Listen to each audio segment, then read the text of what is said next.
Coucou les filles, donc voilà, je viens juste de finir ce tuto, j'espère qu'il vous plaira.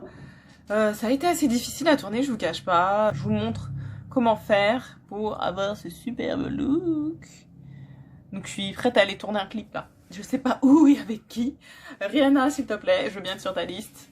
Ouais là je suis carrément prête pour tourner un clip avec Rihanna je pense. Non, c'est super joli. C'est super joli. Les grosses paillettes comme ça rend grave bien. J'espère en tout cas que ça vous plaira. Et voilà, j'ai fait étape par étape, donc normalement il n'y a pas de souci. Si vous aimez, vous faites un pouce. Si vous n'aimez pas, vous me le dites, vous me dites pourquoi. Et voilà, je vous laisse décider. En tout cas, je vous fais des gros bisous et merci beaucoup d'écouter ce qui va suivre. Mouah, mouah. Il s'agit de la palette B35 de Morphe. J'utilise un pinceau fin à bout pointu pour dessiner la base de mon cut crease. J'ai pris la couleur Frosty, donc c'est un genre de marron. Parfois je le vois marron, parfois je le vois bordeaux, je sais pas vous. Mais c'est plus... Ouais, allez, c'est plus un marron. Donc je vais dessiner vraiment comme si je prenais un crayon, cette petite vague comme ça au-dessus de l'œil.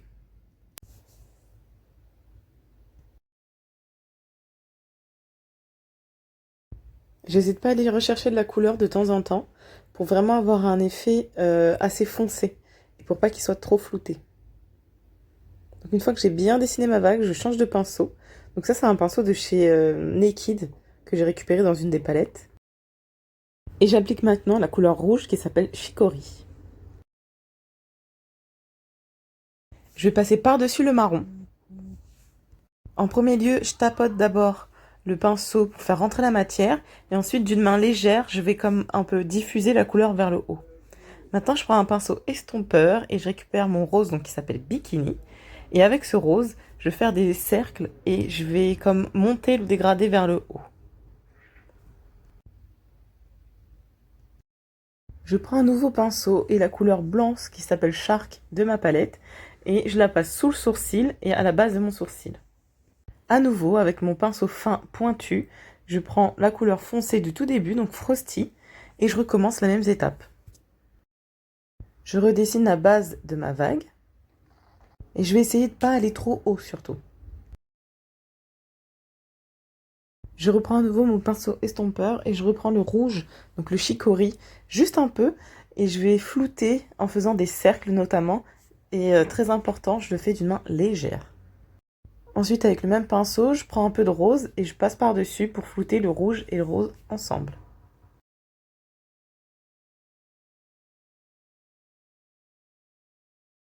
Je repasse un peu de mon blanc. Et maintenant, vient l'étape du cut crease. Avec un tout petit pinceau plat, je vais prendre de la vaseline. Oui, de la vaseline. Et donc, je vais dessiner la forme de mon cut crease. Je vais appliquer de la vaseline tout du long. Et ensuite, je vais la faire descendre un peu pour effacer tout ce qui est en dessous. C'est très important, les filles, de faire exactement la même forme que de l'autre côté, que de son autre œil. Donc, on compare et on vérifie. Maintenant, je prends un contour-tige propre. Et je cut le crease. Donc je coupe, j'enlève tout l'excès de maquillage pour faire apparaître notre forme et effacer tout l'excès de fard à paupières.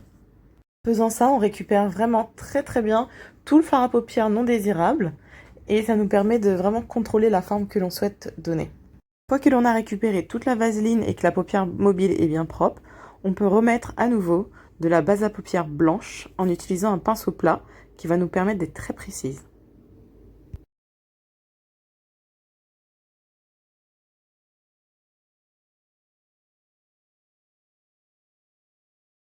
On pense surtout toujours à comparer nos deux yeux pour respecter les deux formes et avoir une symétrie parfaite. En parlant de symétrie, maintenant il est temps d'ajuster le dégradé de nos deux yeux et de peaufiner les quelques petites choses qui nous tracassent ou modifier l'intensité pour que les deux soient vraiment identiques. Donc là je repasse de mon rose et je repasse de mon blanc. En passant le blanc, je vais faire une petite pression, comme ça, ça va m'enlever l'excès de rose qui est un peu trop haut au niveau de mon sourcil. Il est temps de colorer enfin la paupière mobile. Pour cela, je vais prendre la couleur noire qui s'appelle Pebble de ma palette et un pinceau plat. Et je vais venir appliquer le noir en tapotant notamment, vraiment pour qu'il soit intense. Je l'applique de l'extérieur de l'œil en allant tout doucement vers l'intérieur de l'œil. Pour les couleurs métalliques, je vais utiliser la palette Rose Gold de Huda Beauty. Et pour ce faire, je vais prendre un pinceau plat que je vais mouiller au préalable. Pour interne de l'œil, je vais mettre la couleur 24K, donc 24K, que je vais appliquer en tapotant notamment. Vous verrez, les fards à paupières métalliques, ils sont quand même un peu spéciaux. L'idéal, c'est d'utiliser un pinceau plat mouillé ou un pinceau mousse. Ensuite, j'applique la couleur Rose Gold. De la même façon, en tapotant, je déborde un peu sur le doré, le 24K, et ensuite, je diffuse la couleur vers l'extérieur de l'œil. Avec le même pinceau, toujours humide, je prends la couleur Flink, en fait, qui est un bordeaux métallique, et je répète la même chose, je tapote et je diffuse la couleur. Pour la rendre encore plus intense, maintenant, je passe au doigt.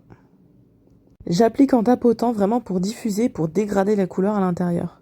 Ici, j'applique la couleur Trust Fund, donc c'est un marron, et je le diffuse avec le noir qu'il y avait avant, pour vraiment donner cet effet noir un peu marron métallique sur la fin, qui va faire mortel. Vous verrez tout à la fin, je vous fais un zoom. Et c'est parti pour le moment de vérité. Ouh, on adore quand on enlève le scotch. Vous avez vu cette satisfaction? Je reprends mon pinceau plat du tout début avec le noir. Donc je vais d'abord mettre le noir au coin externe de l'œil et ensuite je vais le diffuser jusqu'au milieu à peu près. Yes, jusqu'au milieu de la paupière interne. Cette fois-ci, je prends un tout petit pinceau et j'applique la couleur Fling, donc c'était le bordeaux métallique, du milieu jusqu'au coin interne de l'œil en dessous. Je déborde vraiment sur le noir pour faire comme le dégradé noir-bordeaux. Ça va rendre un superbe effet et il n'y aura pas de démarcation comme ça. À défaut d'avoir un crayon noir, je vais prendre mon pinceau liner que je vais mouiller et tremper dans mon fard à paupières noir afin de dessiner le liner noir que je vais ensuite prolonger un peu dans le coin interne de l'œil pour faire cette petite pointe toute mignonne. C'est une astuce, surtout quand on porte des faux cils, ça va être de colorer la muqueuse noire interne mais de la paupière du haut pour que quand on pose les faux cils, on voit vraiment pas de démarcation et ça donne une profondeur au regard. Je vous assure que c'est quelque chose à faire. Ensuite, petite astuce, on commence par mettre le mascara sur les cils du bas avant de le mettre sur les cils du haut. Comme je mets des faux cils, c'est pas la peine de mettre beaucoup de mascara, c'est juste pour les relever et leur donner un peu plus de volume. Enfin fini. Donc voilà, là je viens juste de poser une à une les grosses paillettes sur le cut crease, vraiment sur la ligne. J'avais mis quand même des points de colle à faux cils. Et ensuite, j'ai posé comme ça, une à une les paillettes. Donc c'était un peu long, mais franchement, ça va. Pour le résultat que ça donne, c'est quand même cool. Et c'est pas le plus difficile, en fait, dans ce make-up, donc c'est pas grave. Et j'ai aussi rajouté des faux cils hein, pour que ça pop, que ça sorte bien. J'espère que ça vous a plu, en tout cas. Merci beaucoup d'avoir regardé. Et je vous fais plein de gros bisous. Bye!